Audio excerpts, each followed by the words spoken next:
This is Rockin' with J-Man, and today I'm interviewing Fernando from Moonspell. So how you doing today, man? I'm doing just fine. What about you, man? I'm doing great today. It's a little Awesome. cloudy where I am, but other than that, it's going great. Yeah, here in Portugal it's really hot. I mean, it's really heavy summer. Yeah. Lucky. After Hermitage, there seemed to be a genuine question about what came next for Moonspell. Now, I don't want to know what convinced you to stop. I want to know what almost made you stop. Was there ever one conversation, one disappointing moment, or one night where you genuinely thought maybe Moonspell has reached the end of what it has to say? And if Far From God hadn't happened, is there a realistic version of history where Moonspell doesn't exist today? Well, that's a very good question to start with. I think sometimes it just takes a look in the mirror. You've just been in a band for most of your adult life. And sometimes you have this kind of feeling, especially when you come from Portugal, that it was just a blow of luck, that you probably weren't supposed to be here at the first place. And I mean, I have many, of course, comes with the business. Most of my friends are musicians, they're in bands. And sometimes I really think if they don't have this same crisis, if they think it's all good and it's going to be all okay in the end. As far as Moonspell goes, we are very existential in a way. It has to have meaning. And when you make a band trying to be meaningful to you and then obviously to your fans, you really have to think deep about it, and you really have to go to places that probably business as usual, repeating a formula, going on tour, all this stuff that many bands do, and that we are carried away also doing it. It really takes a toll on you. So I think, to be honest, the best answer it's what you feel about music, what's brought you here in the first place, what is your position, if you like it or not, which is something that sometimes I'm being interviewed, and sometimes I can elaborate, but in the end of the day, it's just because I love it, just because I like it, and I don't think people really speak enough about this really simple love that we have for music, and that's quite very much has saved the band. I think there's two occasions to go straight into your question. First, it was a tour that we did with Rotten Christ here in Europe. We felt very used by our agent. We were on the road for 60 something days with the 50 something show. So it was very destructive in a way. Our drummer went out of the band and everything. And then the pandemic came, and I thought that, well, that's the end of it. It was a good run. We made more than what I ever expected. And I think nowadays, but it's going to be really hard to be back on the road, and to be back in contact, because our job is to make contact in a way. So, but I think in the pandemics, we also got like um, something really important, really deep, really fundamental was rooted from the inside us. The traveling, the meeting, the ability of going on stage, etc. So we kind of, like human beings that we are, we kind of miss that. So yeah, it was very to come up with doing new music. We have to answer first a lot of questions, and I think the first question was why new music and what new music. And I think Far From God, step by step, really brought us to a nice place. So I'm enthusiastic about the band.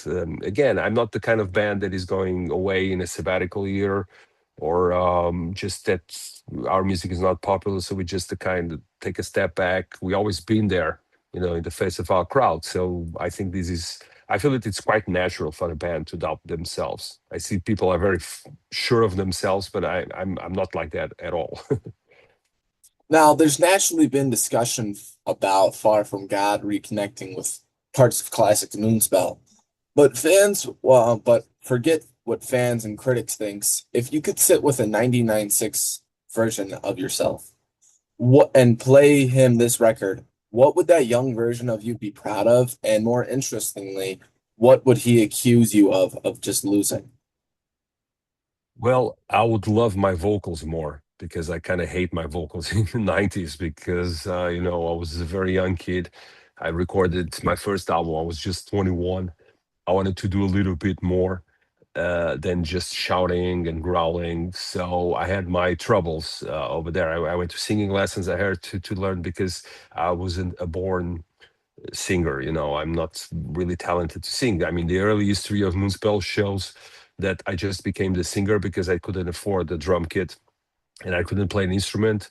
But I could relate to a lot of, English literature, English language. I was a bit taller than the other guy, so it was very, like, well, let's say, random that I turned out to be a singer. Also, I imagine if Far From God was done in the 90s, I think it would have been a huge success, really, because if we could ever achieve this kind of maturity, which is impossible and almost an utopia, when we were doing the 90s albums, I think we will be very proud of it. What I would probably dislike or hate, I don't really know because being in a band, it's like this duality between you feeling you are great. Sometimes you are on stage, you're signing some stuff for a fan, or just in a good gig or just in a good vibe, and then all of a sudden you just start by any given reason to doubt yourself. So I think I would hate if I was a young fan. I would probably be like accusing, hey, you're just becoming a bourgeois with the band. How can you doubt of yourself that if you achieved much more and nowadays things are much better for you than it was for us in the 90s? But I think it's all growing pains, to be honest. It's like you cannot go from point A to point B without going through a lot of bumps on the road. Especially in the 90s, it was very different to build up a band than it is now. It's still hard. It's still hard to be musicians. Musicians are very brave. Every style, every walk of life, musicians have to have a lot of courage. There's a lot of disappointment. There's a lot of bitterness. I remember touring in a van and having a line of people to get my autograph and my picture, and then I was just pushed into a van and slept with the other guys, like everybody in a bunk. So it's a kind of, I always feel there's a kind of I wouldn't say humiliation, but you get humbled a lot of times. And also, sometimes you just get like really hyped. And I think to be in a band, you really have to know how to manage both things and not thinking that one it's going to eat the other. So it's a kind of balance that you have to do. Now, you've talked about Reconquista, representing reclaiming Moonspell, reclaiming yourselves, and potentially reconnecting with people who've drifted away from the band. Now, are there former Moonspell fans that you actually don't want back? Because if becoming yourself again means anything, shouldn't it also mean accepting that certain listeners are supposed to leave? Probably some. You have to, there's this old physician chemist called Lavoisier, a guy from French, from a little bit after the Middle Age. He has a good principle for chemical particles. He always say that nothing is born, nothing is lost, everything is transformed. And I think when people don't give themselves the gift of transformation, I think that's really harsh. And of course, that's a lot of the European bands that were a part of the movement of the so-called European metal or Gothic metal. And then we started experimenting more, flirting with other kinds of music, flirting with electronics, flirting with Gothic.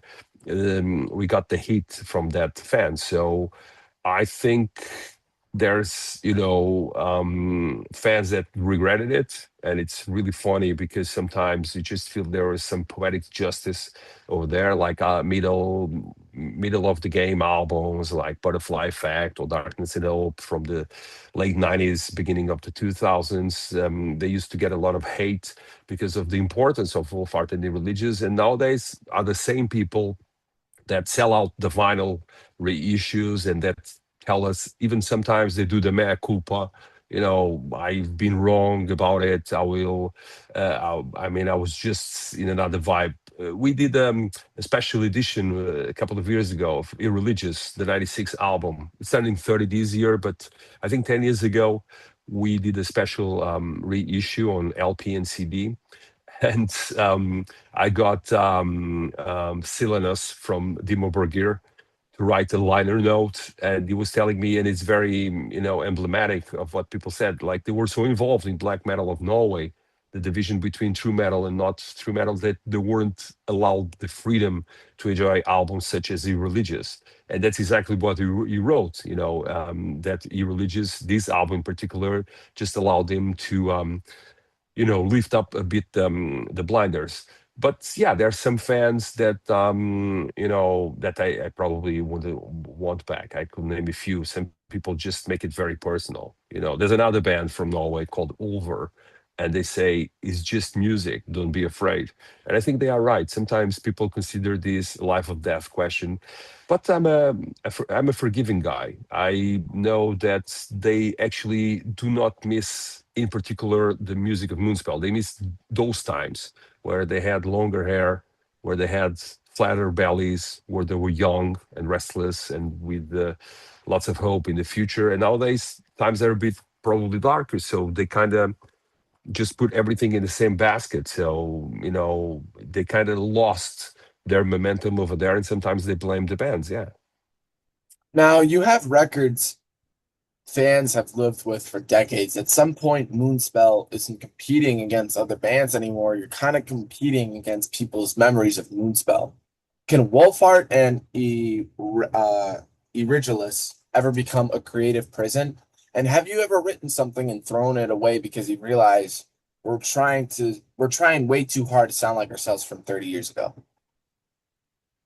Again, very, very good on point question. I think starting by the end, of course, we threw out stuff. Sometimes you feel the temptation of making it for the fans, because they are disappointed. So I think that you are into music, you have to learn that people won't like you unanimously, but and you have to endure it. But on the other hand, I don't think any musician a musician, it's we need attention. That's our problem, really.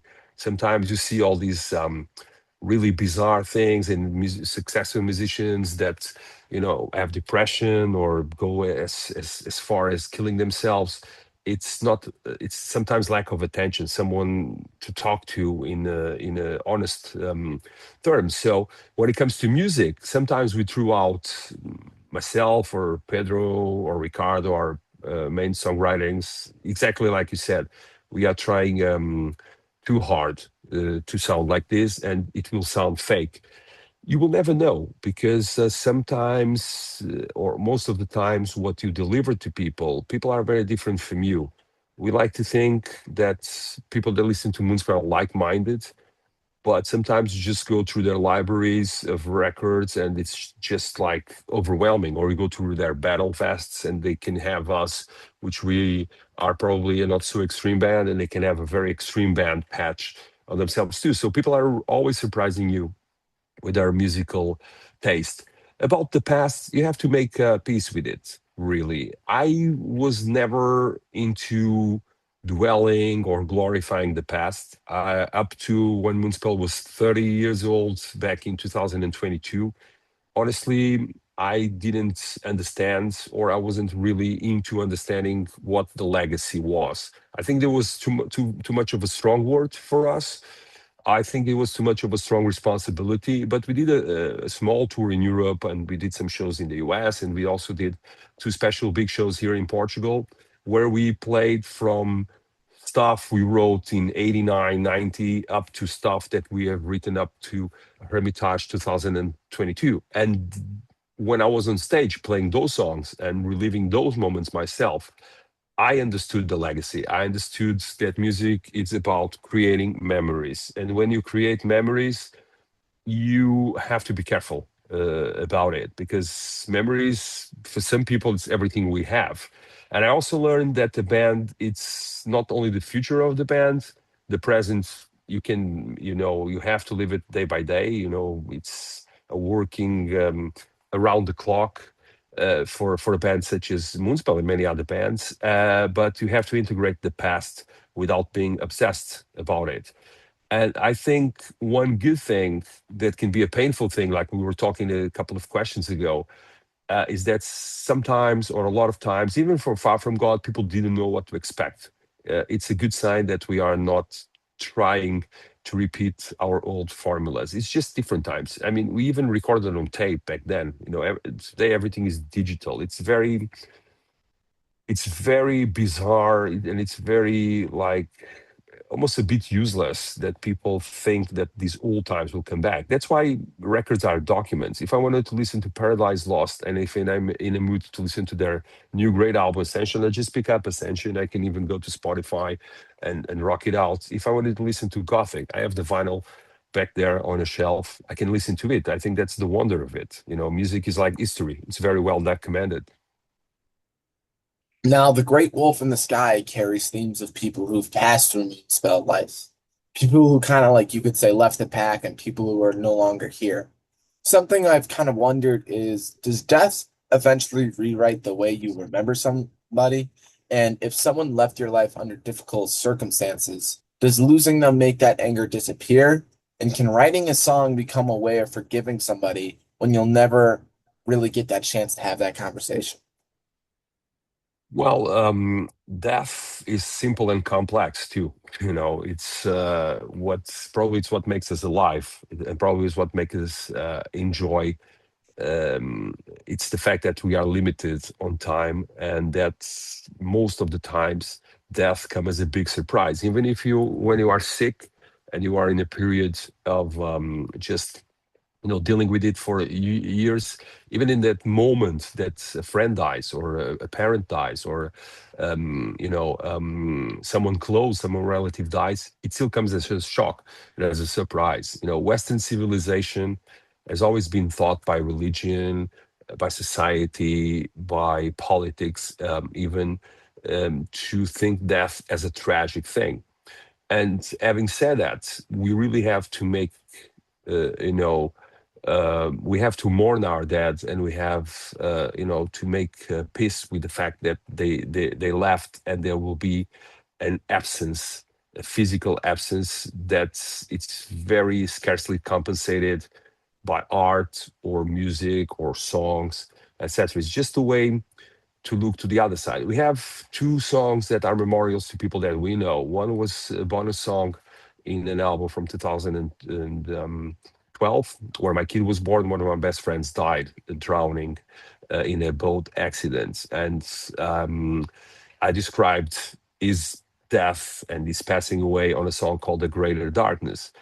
I was writing The Great Wolf in the Sky when another friend of us, and the song was already finished. So died too in very brutal circumstances, very sudden death. And I thought that not for him, because I don't know where he is, I don't know what happened to him, I will never know probably, but to his daughter and to his wife that survived him was a very important song. So I think that you can make all these amendments um, with songs, with music. You can reach out. There's other spiritual ways of doing it. Music is probably, for me as a musician, the greatest. I think death is a huge inspiration, and death also, ironically, it's a huge promotion to for artists and for everybody's great after we die. But I think that you also have to tread carefully before dedicating the song to our friend who passed away, Grey Wolf in the Sky. I went to his family and asked them if I could dedicate the song, because it's the way you deal with death. It's very, very particular and intimate. But I think you can do a little bit of those amendments and those compensations that you talk about, but you can never really answer the question, what is death? Is that something that we wrote an album called Extinct, and Extinct is about death too, but it's about also people that or animals that cannot be replaced. And I think that's one of the firm principles of psychology. Even when you go to the psychotherapy and you've lost someone, I think the doctor, the head doctor, tells you there will be no replacement. You know, and I think that's a really cruel fact. Death is very terminal. It's very like the end.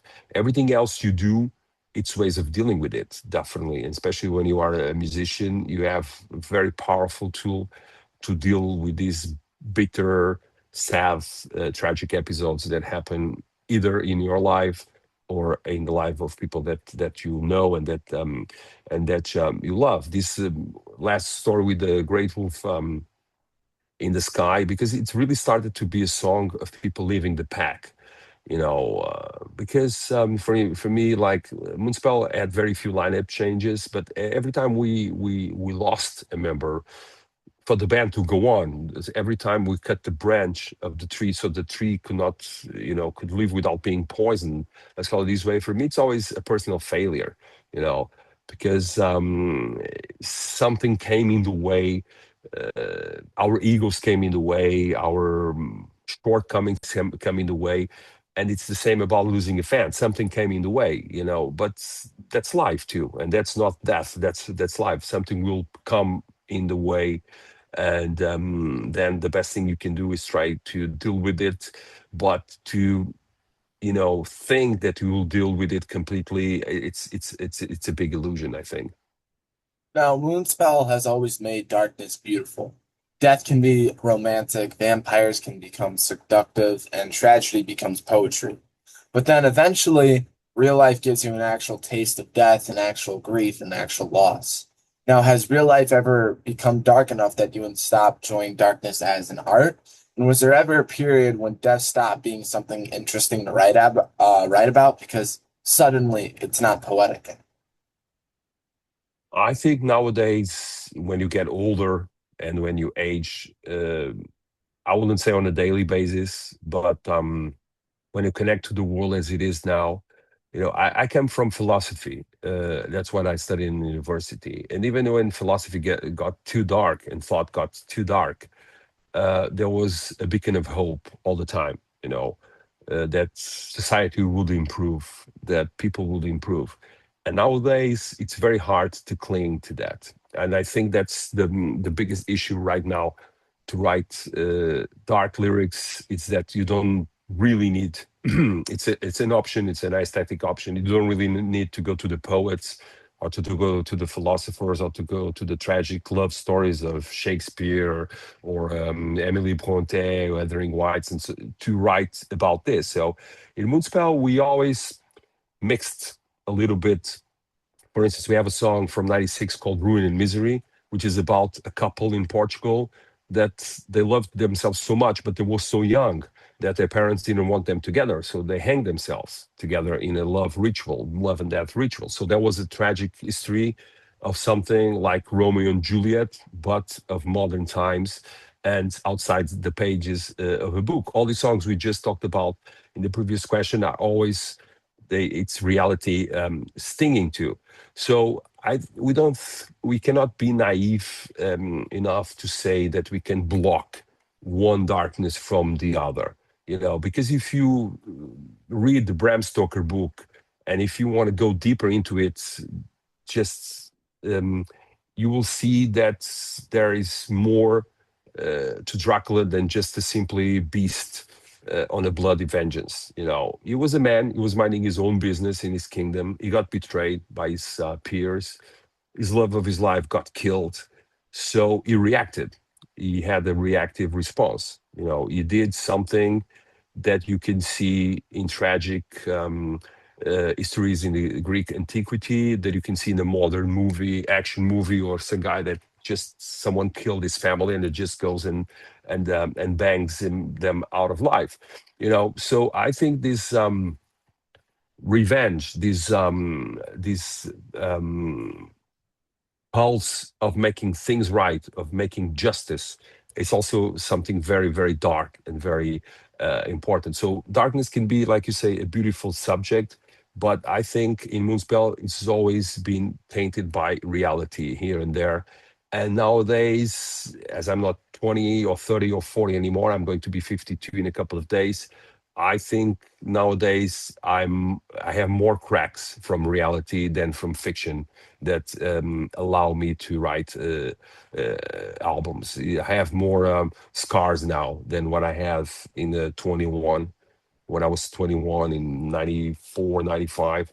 So I think reality now plays a bigger role in our lyrics, because actually I always thought about this. A monster is a man, or a woman, uh, someone that makes evil, it's the son of someone. Someone who gets killed by a serial killer, it's also the son or daughter of someone. So there's always a human counterpart into these big histories, and also into the big fiction characters from European and American literature. I think most of the books, or anything that the great writers, even if you write about outer space, I think it roots on our humanity. And humanity, it's very complex, very dark, with the capacity, with absolute capacity of creating and destroying, at the same speed. So I think, to be blunt, humanity, it's what we try to write about, really. If you are on death row, what would your final meal be and why? Well, good question. I think a tuna melt, because Oh. it's not it's not very romantic, but I didn't want to go on a full stomach. And touring musicians, we have a very strong relationship, at least here in Europe, with tuna, because sometimes it's just what we had to eat. Of course, I mean, we've been around, we've been enjoying great cuisine from everywhere. But I would like to, for my departure, if I was on death row, I like it to keep it modest. Yeah, so a tuna melt and maybe a glass of good red wine, and goodbye, cruel world. Well, I want to just say thank you so much for taking the time with me today. I'm sorry if it's cutting a little bit short, but No thank you worries. again. And it's been a pleasure speaking with you. Yeah, it's been a fantastic interview. Thanks for having me, and all the best. See you Thank you. around. Best too. Thank you again. Thank you. Bye.